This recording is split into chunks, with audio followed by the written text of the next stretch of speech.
Halo, welcome back to my channel. Hari ini aku melanjutkan review MOS episode 18. Tapi sebelum itu jangan lupa subscribe ya buat bantu perkembangan channel aku. Kalau gitu kita langsung ke pembahasannya aja.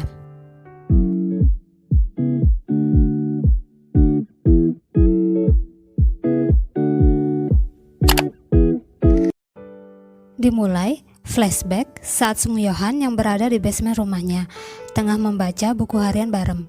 Di situ dia menyadari kalau sebenarnya Jung Barem itu Jaehoon.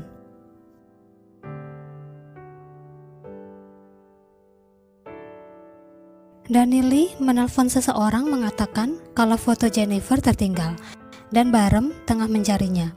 Danny Lee mendengar Barem kembali, buru-buru ingin menutup telepon, tapi tanpa sengaja menjatuhkan foto Barem dan ibunya. Seketika langsung menyadari sesuatu. Barem masuk dan bercerita kalau ketika dia mencari tahu pembunuh keluarganya, dia mendapat pesan yang memberitahu kalau Song Soo-ho lah pelakunya, dan dia pun membunuhnya. Setelah operasi implan otak, naluri pembunuhnya tidak aktif, tapi seperti ada sesuatu yang memancing naluri pembunuhnya. Dan akhirnya dia membunuh Hyung Chol, serta naluri pembunuhnya aktif kembali.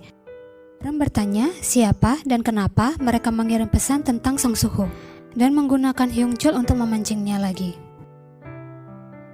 Barem bertanya kenapa Danny Lee muncul di antara mereka, hingga terlihat dia dan Sung Yohan itu benar memiliki gen psikopat.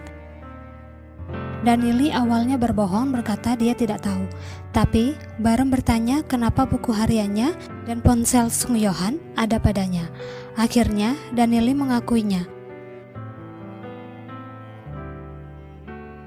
Danny Lee bercerita dimulai saat menyelidiki kasus pembunuhan di Guryong.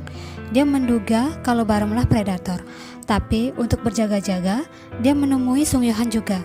Dia menyadari kalau Sung Yohan itu bukanlah predator. Saat dia ingin bertemu Sung Yohan, di arena bermain ada seorang pria yang ingin membunuhnya. Untung Sung Yohan datang tepat waktu untuk menyelamatkannya. Akhirnya terjawab rasa penasaran aku tentang mayat yang dibuang Sung Yohan di danau. Pria yang juga memiliki tato OZ. Sung Yohan menyelamatkan Danny Lee. Dia membawa Danny Lee ke basement rumahnya, kemudian dipindahkan ke rumah sakit kosong. Danny Lee juga mengatakan kalau dia berusaha menghentikannya, tapi tidak berhasil. Wajah orang yang ditemui Danny Lee seperti sekretaris presiden Choi Yong-sin. Barem kesal dan ingin membunuh Danny Lee, tapi di saat itu Hongju datang ke rumahnya ingin wawancara tentang pembunuhan Mujin. Barem tidak langsung menyetujuinya. Dia berkata akan memberitahu semuanya nanti. Barem masuk lagi ke rumahnya dan menyadari kalau Danny Lee telah melarikan diri.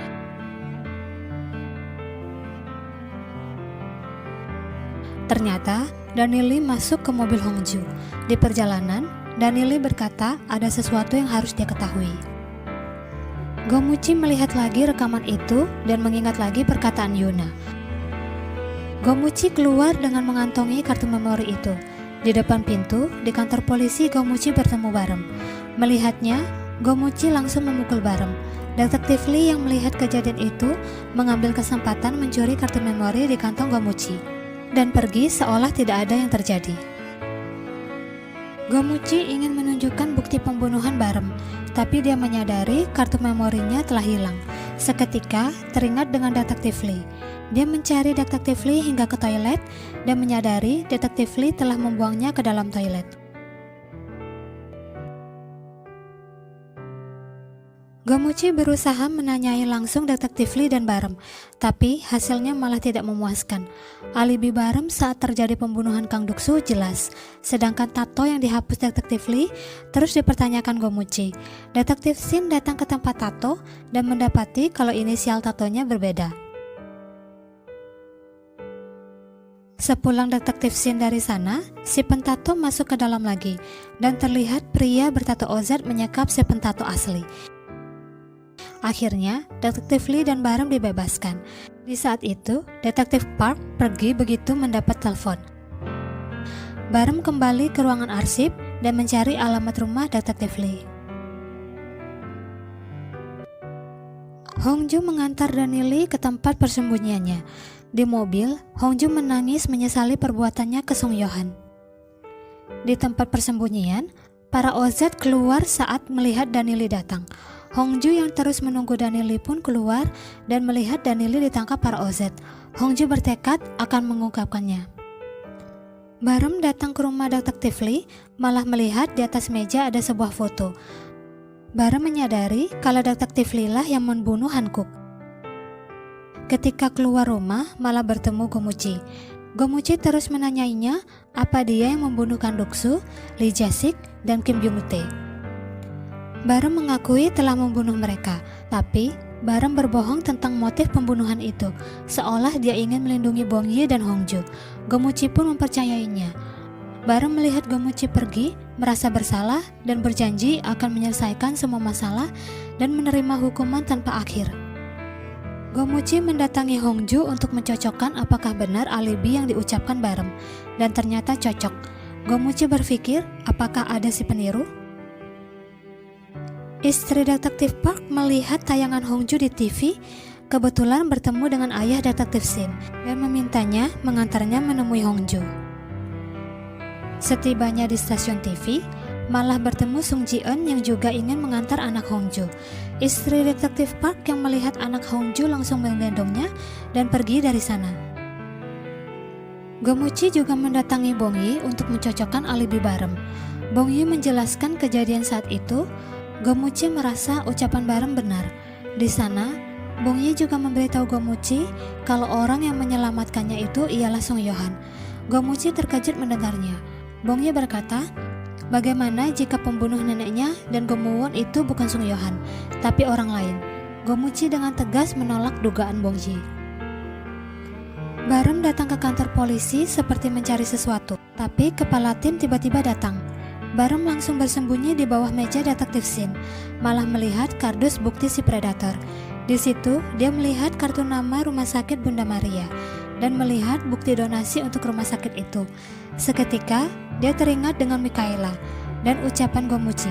Dia seperti menduga sesuatu.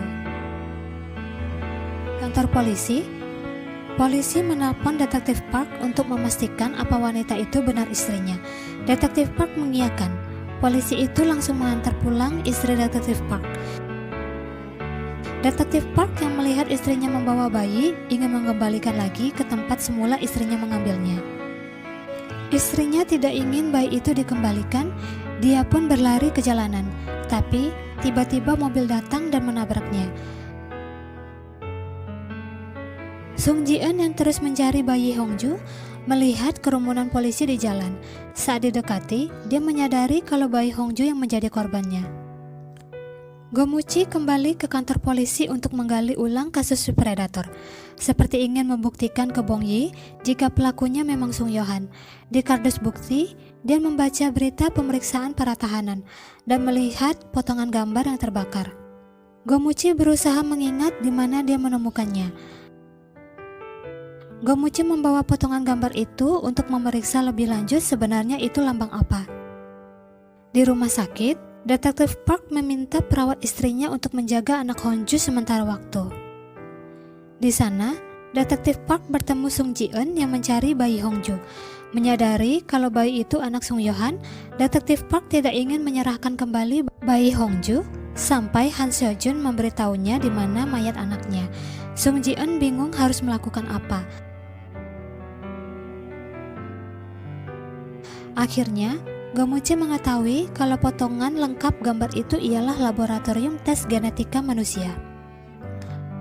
Barem mendatangi rumah sakit di mana Mikaela berada. Di sana, dia seperti melihat Song Soo-ho muda yang menatap Mikaela dengan penuh penyesalan.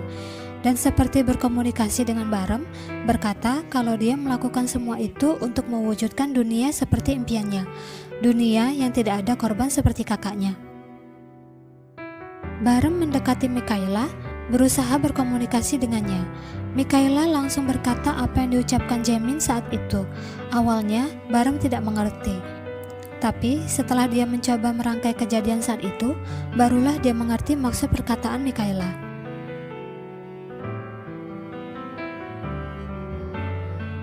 Kemudian, Mikaela mengatakan sesuatu Barem bingung mendengarnya. Dia bertanya, siapa yang berkata seperti itu? Gomuchi datang ke laboratorium itu. Saat membaca hasil laporannya, dia sangat terkejut. Akhirnya, Barem tahu kalau Sung Yohan pernah datang menemui Mikaela dan bercerita tentang Jaehoon, bercerita tentang kasus Chikuk, dan bercerita tentang Danili yang ingin bertemu dengannya untuk membicarakan pembunuhan yang terjadi. Terlihat Sung Yohan seperti berbicara kalau dia ingin mencari tahu apa benar Jaehoon adalah anak laki-laki itu. Barem terdiam memikirkannya. Sung Ji-eun datang menemui Han Seo-jun di penjara, tapi langsung ditolak Han Seo-jun. Mikaela melanjutkan apa yang dikatakan Sung Yohan. Terlihat Sung Yohan yang meminta Kim Jung-sung untuk menyelidiki tim keuangan ketiga. Barem teringat akan pesan suara Kim Jung-sung. Kim Jung-sung memberitahu Sung Yohan kalau tim keuangan ketiga itu bernama organisasi OZ. Sung Yohan melihat berkas dokumen itu ada dua nama, yaitu Jung Barem dan dia sendiri. Di amplop lain, dia melihat foto para korban. Ternyata dari sini foto-foto di basement Sung Yohan berasal. Di basement, terlihat Danili terbaring tak sadarkan diri dan nenek Bongyi yang datang ke sana. Terlihatlah nenek Bongyi yang memegang foto korban dan Sung Yohan yang mengikutinya. Sung Yohan menyadari nenek Bongyi ingin memberitahu Barem. Sung Yohan ingin mencegah namun terlambat. Nenek Bongyi sudah dibunuh Barem. Sung Yohan menyesali memakai jaket Kim Jung-sung saat itu yang berakibat Kim Jung-sung tewas di tangan Barem.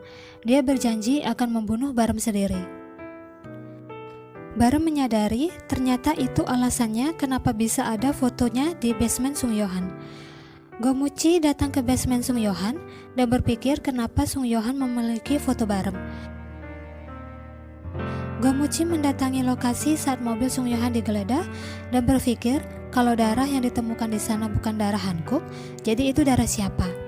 Dan terlihat ternyata saat itu Danili berada di bagasi mobil Sung Yohan untuk dipindahkan ke rumah sakit kosong. Mikaela melanjutkan lagi perkataan Sung Yohan yang membuat Barem terkejut. Dia pulang dengan linglung dan langsung menangis sambil memeluk foto saat dia bayi. Bongyi datang ke kantor polisi untuk melihat lagi pernyataan dia saat menyerang si predator. Dia terkejut melihat pernyataannya kalau dia melukai tangan kiri si predator itu tidak ada, dan menyadari ada keanehan dari Barem saat itu. Gomuchi datang lagi ke kamar mandi tidak terpakai di penjara dan mulai memikirkan lagi kronologis kejadiannya. Petugas lapas memberitahu Sung Ji-eun kalau Han Seo-jun menyetujui untuk menemuinya. Bongyi datang ke rumah Barem, melihat Barem tidur. Bongyi terkejut melihat bekas luka di tangan Barem. Saat ingin pulang, Barem menangkap tangan Bongyi. Terima kasih udah nonton video aku sampai habis. Sampai jumpa di episode 19.